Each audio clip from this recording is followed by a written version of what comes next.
Good evening, this is Brownson's By Any Means Necessary Fantasy Sports Talk for Thursday night, August 12th. It's really hot here in the Pacific Northwest. We're having another heat wave, and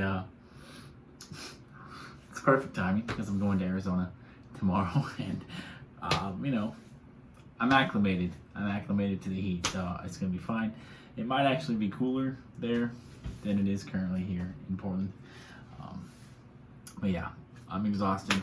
I don't know if you guys can see it on my face, but I really need to go to bed. But I wanted to do this video as quickly as possible before then. I'm having trouble sleeping. Anyway, I've probably slept. I've slept less than 8 hours total in the last 3 nights. Also, it didn't help that I worked 7 days straight. I was already planning on coming in on my days off yesterday and today because I'm taking tomorrow through Monday off. Those are days I usually work, so I wanted to get at least some hours in this week. And it worked out really well because my immediate supervisor is actually out. He's sick. So someone needed to be there, and I was happy to step in and fill that duty. But I need a break. I needed a break for sure. I do have to go to UPS in the morning, bright and early, 4:30. But that's just a couple hours. I can come home, hopefully get a quick nap in before I got to go back over to the airport and fly out. I booked Allegiant because Allegiant was good to me last time. I took Allegiant out to Montana, and it was cheap. I had no problems with the room, all that stuff. I was happy, but I did not realize that how they get you is with those bags you gotta pay, and I'm transferring twice, so because there's no direct flight from Portland to Phoenix for whatever reason. I could go to down Eugene, fly directly to Phoenix. I could go over to Bend, fly directly to Phoenix, but I can't fly directly to Phoenix from Portland on Allegiant. So I have to go to Idaho Falls, transfer in Idaho Falls, and then go to Phoenix. So I'm gonna transfer. I had to pay for my carry-on bag for both of those flights. There's not just one fee, there's two. So really it ended up being more expensive than it would have been if I had just flown Southwest or something. So I'll keep that in mind for the future. I'll be flying. I've already booked my ticket back. I'll be flying Delta out of Tucson. So, but yeah, I'm excited to go back there. I've been trying to get back there for a couple of months now. And yeah. I got some mail today. The U.S. government, the U.S. government's always out to screw me. Always. The government never has anything good to do for me. So, as you all know, I had my passport stolen in Montana. I had to pay full price to get a replacement. All that stuff. I used the same photo that was on my last passport. Submitted it for this one. And guess what? I got mail today from the passport office telling me that I have to submit a new photo because the photo that I have is not acceptable. Are you kidding me? It's the same photo that was on my last passport that they issued me just a couple of months ago. And it's the same photo that the passport office or the post office took for me. So I know it's an acceptable photo because the post office took it. So I'm hella confused. I tried to call the toll-free number, and of course, there's no actual person you talk to. And all they do is you gotta push this number to get directed to the specific question that you're trying to get answered. And of course, they don't answer the question. They just refer you to online. So I'm not gonna get my problem solved. I'm gonna have to pay to get another picture and send that off and wait weeks for that to get submitted and accepted and all that bullshit. So, yeah, I need a towel because I'm sweating my butt off sitting here. My bathroom is the hottest room in the house, probably. I would love to be not wearing a shirt right now, but I don't want to subject you all to that. Unless you're like an attractive woman and you want to see that, you can, hit me up. I'm free, I'm single. Anyways, updating you on my Dynasty basketball draft has been consuming my free time lately. I think left off last time I'd only made 3 picks, right? So now I'm in about six more picks deep. I took the Gwen Stort a young guard from Oklahoma City that I'm really high on his potential. I took rookie Joshua Primo, another young guard that I'm hugely high on. Probably a guy who would have been a lottery pick in next year's draft, or well, he's a lottery pick this year, but he's a guy who could have went even higher in next year's draft if he'd have stayed in school another year. And then I took Zaire Williams, another rookie, but ended up trading him for a first-round pick next year and a 9th-round pick in this draft. I took Zaire Williams in the 7th. I don't know why he fell that far, honestly, because rookies have been flying off the board. But I was happy to snatch him up, happy to trade him for a first-rounder next year. Also took Duncan Robinson. Somehow he fell to the 7th round as well. So he's the old man on my team. Well, he was the old man on my team until just about an hour ago. Took another rookie, Josh Christopher from Arizona State, another guy I'm really high on. And then I just recently took Kevin Love because I needed some rebounding. I need some big men. I have a big man. And after trading Zaire Williams, I needed another forward. Kevin Love's the old man on my team currently, but I'm a big fan of Kevin Love, and local boy here from Portland. I know he doesn't really fit my timeline. Obviously, I'm going really young here in this league, but I couldn't pass up Kevin Love in the 9th round. I think he's valued there as long as he stays healthy. Moving on to baseball, a couple of players I want to talk about real quick. Mookie Betts hurt again. I don't think he ever really recovered from that last injury. I think they rushed him back, or he rushed himself back. Back on the injured list. Christian Yelich is off the injured list, but he's terrible. He's just not a good player. He definitely is not the player that I was anticipating coming into the season, and I'm sad that I wasted a first-round pick on him in multiple leagues. I don't think Christian Yelich is ever going to be the player that he was ever again, because he's got back problems, and back problems are hugely problematic for an athlete.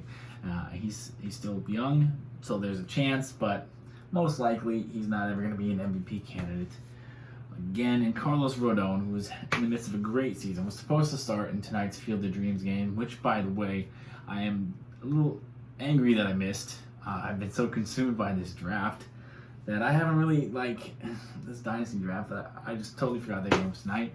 I barely got in the movies. I was going to go see the Suicide Squad either last night or tonight. That didn't happen. Tonight was the first night I ate dinner all week because I'm just so consumed by this draft. I love draft season. I love drafting, but I can't do slow drafts. I'm finding out that I just don't have the patience for slow drafts, and I just get so consumed by the draft. I want to know. I want to see the whole process, what everyone else is thinking, what everyone else is doing. It's just distracting me from all the other things in my life that I want to do. And this draft is going to continue into my vacation this weekend, so I'm wondering how much of my time that's going to consume. Hopefully, I can divert myself away from my phone and enjoy this vacation that I've been anticipating for a long time, paid money for, and traveling brings me immense joy. So hopefully, that's not going to be a problem. But yeah, I need drafts that are over in a couple hours. I can't do these slow draft things anymore in the future. But yeah, I wish I'd have watched that Field of Dreams game. Man, that would have been fantastic. I hope this becomes a regular thing, kind of like hockey with the Winter Classic. I hope that baseball does this. Call it Summer Classic for the rest of time, rest of MLB's existence. Steaming hot hitters for your consideration: Abraham Toro, the recently acquired infielder from the Mariners, who they got in the Kendall Graveman trade, which, if you guys have been following my videos, you know how I feel and how many Mariners fans feel about that one. Jerry DiPoto's an idiot. I have to throw that out there because that was a very popular video. And I gotta capitalize on that brief fame that I had there. But Abraham Toro, looking like an everyday player for the Mariners, hitting really well right now. Definitely a hot bat to ride. Patrick Wisdom, with the trade of Chris Bryant and the rebuilding Cubs, he's now an everyday player as well, and he's hitting decently. And making this list again is Brandon Belt because of his injury and the prolonged absences. His ownership is down in the high 20%. That should be way up. I don't anticipate it lasting much longer, that he's under 50% owned. But because he's proven throughout his career and definitely this year that he is a bat that needs to be in your lineup. Whew, man. Streaming pitchers for Friday. By the way, Jack Flaherty is officially back. He will make his long-anticipated start turn in the rotation tomorrow against the Kansas City Royals. So good for those of you who have waited, those of us, myself included, who have waited patiently for Jack Flaherty to return. And it's Josiah Gray, the young phenom for the Nationals, acquired in the Max Scherzer trade, faces the Braves. He got 10 strikeouts in his last start. Possibility that happens again, since he's facing the same team that he got those 10 strikeouts against. Austin Gomber of the Rockies, despite how terrible the Rockies are, despite the fact that he's playing the Giants, who are very good, playing at San Francisco, there's a lot of reasons to avoid Austin Gomber. But really, for those who are paying attention, Austin Gomber's having an outstanding season, and he definitely is a guy who needs to be streamed. Tomorrow, Brett Anderson of the Brewers, not going to get you a lot of strikeouts. Very unsexy. Nothing super appealing about Brett Anderson, but the matchup against the Pirates is very welcoming, and the fact that he's on a nice stretch of starts, his ERA over his last 2 starts is under 2. There's no reason that won't continue against a bad team like the Pirates tomorrow. And lastly, I'm getting Madison Bumgarner in here because ever since returning from his injury, he's looked like the Madison Bumgarner that we all know and love from his Giants glory days. Yeah, he's facing the Padres. Tough matchup, but his last start was against the Padres, and he did just fine. There's plenty of positive vibes surrounding Madison Bumgarner right now. So, he should have another decent start tomorrow. Probably not going to get a win, but a quality start is possible. Same with Austin Gomber. Probably not going to get you the win, but those of you who play in leagues where wins do not matter and it's all about quality starts, they both should be able to deliver at least that. And one quick shout out I want to give to Marco Gonzalez. I've been kind of trashing him. I wouldn't say a lot this year, but more than I would like to. He had an outstanding start today, and I just want to make a quick note of that. And the Mariners have not completely collapsed, not yet. It's still mid-August. That happens around September, so I'm still anticipating that happening. But for now, yeah, great start from Marco Gonzalez. Finally looking like the pitcher that we all kind of thought he would be coming into the season after his outstanding year last year. But, I mean, it was Texas, though. But still, I'm very happy for him, and I hope he can continue to pitch successfully because he is really the only quality arm Seattle has. I mean, I don't trust Chris Flexen at all. He is in the streaming tier for tomorrow, too, if you want to take a chance with him against Toronto. Yusei Kikuchi is inconsistent. Hasn't lived up to expectations. Marco Gonzalez, the only arm. Logan Gilbert. Maybe long term I trust Logan Gilbert, but right now, the only pitcher in the Mariners that I trust is Marco Gonzalez. So, that's it. Have a blessed day. Safe travels from myself and you, and good luck in your lineups. Good luck with your fantasy drafts.